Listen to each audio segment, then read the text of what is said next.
Order! Order! You are an incorrigible delinquent at times. Behave yourself, man!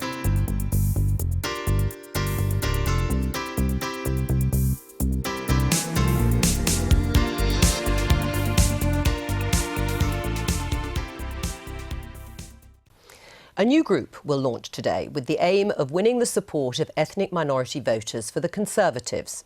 The campaign group, Modern Britain, aims to replicate grassroots campaigning techniques being developed in Canada. Ethnic minority voters will play an increasingly prominent role in future general elections, with non-white people projected to make up 30% of the population by 2050. Of the 20 seats the Conservative Party has the best chance of gaining in 2020, 10 have a proportion of ethnic minority voters above 10%.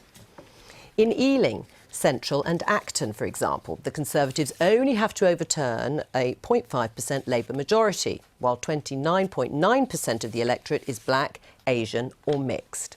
Research by British Influence in the last general election suggests the Conservatives have a long way to go to win the same support as Labour. They found Labour were winning 50% of the Asian vote and the Conservatives 38%. It was even more marked among black voters. Labour winning 67% compared to the Conservatives winning 21%. We're joined now by Culver Ranger. He was an advisor to former London Mayor Boris Johnson and is now director of Modern Britain. Welcome to the Daily Politics. I mean, this isn't the first time, obviously, the Conservatives say they want to appeal more to ethnic minority voters. Why has it not worked in the past? Well, I might just correct that, Joe. It's not the Conservatives who are saying it. I am a Conservative, but we're doing this from outside the party. Sure, but it is to try and attract ethnic minorities to the Conservatives. Of the Conservative Party. Well, let's not go back to momentum now. Well, if we're half as successful, well, I'll you was going to say you'd be very pleased, wouldn't you? Yes. But why hasn't it worked? I mean, why have the Conservatives not been as successful at attracting ethnic minority voters? I think the Conservatives have tried. Well, if we go back, we've had generational migration coming in. You know, we look at Windrush generation, we look at Ugandan Asians, the Irish immigrants. Over that time, maybe the Conservatives weren't seen as welcoming. Maybe they didn't see they needed that vote. Safe, long-held Conservative seats, generally rural, generally outside the inner cities where these large pockets of those immigrants tended to be based. But now we've seen internal migration due to these communities doing well, increasing in affluence. But there's still a cultural bind that holds these communities together.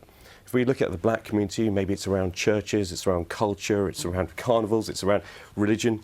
And so the voting pattern and the bloc can still remain, although it is getting a lot softer, we have to say that. But that makes it sound like the Conservative Party has never really been interested in appealing to ethnic minority voters until they realise they need to if they're going to continue winning elections. Well, I think that's right. I think that has been because so they don't really care about ethnic minority voters. Is that what you're saying? I think the point there has been short-term engagement when it comes to an electoral cycle, and really what we need is a long-term understanding to build that trust, especially nowadays where the vote is becoming more transactional. People are looking around more. They're looking at the change, what's happened on the Labour side, what's happening in terms of the referendum, and they want to feel that people are hearing their voice. And I think in a diverse modern Britain that we have, which is a success in the international world in terms of the different cultures that we have, I think the Conservative Party must take a longer strategic view of how it listens to these communities. Right, so is the Conservative brand still damaged in the eyes of minorities, which is what Sajid Javid said, still, remember Enoch Powell and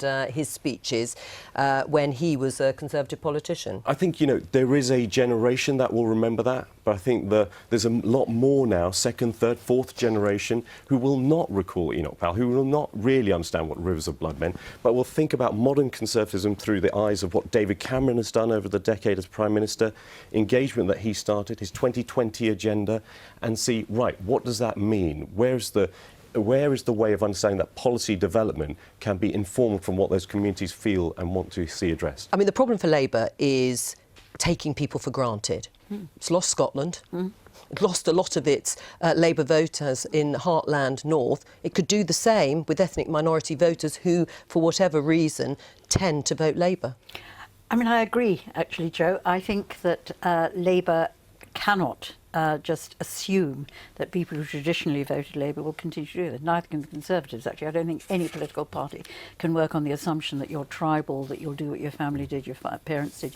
You have constantly got to reach out to your voters. You've constantly got to be ensure that you are relating to the issues that matter to them, and you've got to constantly ensure that you're listening to what they say. So yes, we've got to work to earn every ethnic minority vote that we have traditionally had. And we must learn the lessons of Scotland and not presume it. The only thing I would say to you is that, on the whole, Labour has a very, very good record in what we've done to support ethnic minorities. And my feel would be that the sort of anti-immigration stance that was there in the Brexit campaign would not help you encourage immigrant communities to actually come over to the Conservative Party. I think you've got a problem, and I think although you say Cameron was a different place, I agree with that. I think actually the Brexiteers who won in the Conservative Party give a bad message to people who are out of immigrant communities. Just briefly, do you think now we should really be sort of lumping ethnic minority groups together? I mean, they are really very different, and actually would that not help the sort of general political integration of groups of people? I agree. I do cringe at the word minority. You know, some areas we are diverse communities, and I think it's diverse communities are not the minority, but I do think there are cultural binds that hold them together. I do agree that the referendum vote and the return of the phrase like "go home Paki" that I heard, something I hadn't heard from when I was a child, is something we do need to tackle on the right. And one of the reasons we're doing this is to understand better how to deal with it. But we've been working, a few of us, Mark McGregor, Benita Mehta as well, and myself on this for quite a long time now. And I've been in the Conservative Party for 15 years. I understand some of the challenges within it, but really this is looking at the future and following on that engagement agenda. Cool, Ranger, thank you.